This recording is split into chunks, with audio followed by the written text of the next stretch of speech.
l'inoxydable. C'est ainsi que l'on pourrait surnommer Michel Drucker. 60 ans de télévision au compteur et toujours fidèle au poste. Michel Drucker a commencé sa carrière de journaliste en 1964. 60 ans plus tard, il continue de présenter l'une des émissions phares des Français sur France 2. En 6 décennies à la télévision, Michel Drucker s'est construit une image parfaitement lisse de gentil animateur proche de son public. Pourtant, son engagement politique constant et assumé, ou sa proximité avec le pouvoir financier ou étatique, sont rarement évoqués. Michel Drucker est né en 1942 à Vire. Son père, Abraham Drucker, natif de Roumanie, et sa mère, originaire de Vienne, arrivent en France en 1925 et sont naturalisés français un peu plus tard, en 1937. Bien que de confession juive, le chef de famille Drucker a souhaité faire baptiser ses 3 fils. Abraham Drucker sera déporté à Drancy, ce qui marquera la famille.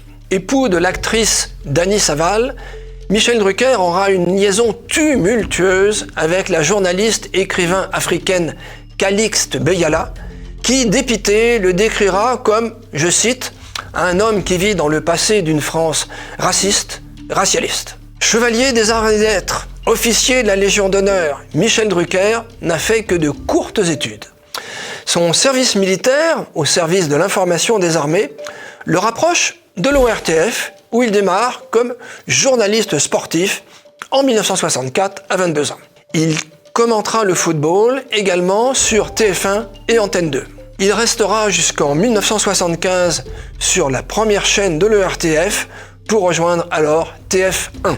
Il devient impossible ensuite de rendre compte totalement d'une carrière aussi riche, où les émissions à succès font florès, La preuve par 4, Sport en fête, Star, Champs-Élysées, j'en oublie, et bien entendu, les rendez-vous du dimanche, devenus ensuite Vivement Dimanche. En octobre 2011, il annonce voter pour la primaire du Parti socialiste.